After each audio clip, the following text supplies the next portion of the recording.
உலகத்தின் கண்ணில் பெரும்பான்மை என்றால் அதிகம் பேர் நிற்பதே அவர் சொல்லும் கணக்கு.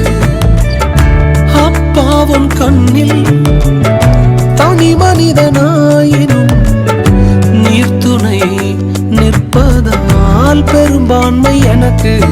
அட ஊர் என்ன சொன்னாலும் பாரதர் நின்னாலும் பிள்ளையெல்லாம் நான் உனக்கு. அட ஊர் என்ன சொன்னாலும் பாரதர் நின்னாலும் பிள்ளையெல்லாம் நான் உனக்கு.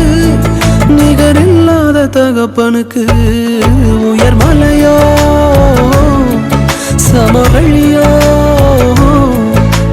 இரண்டிலும்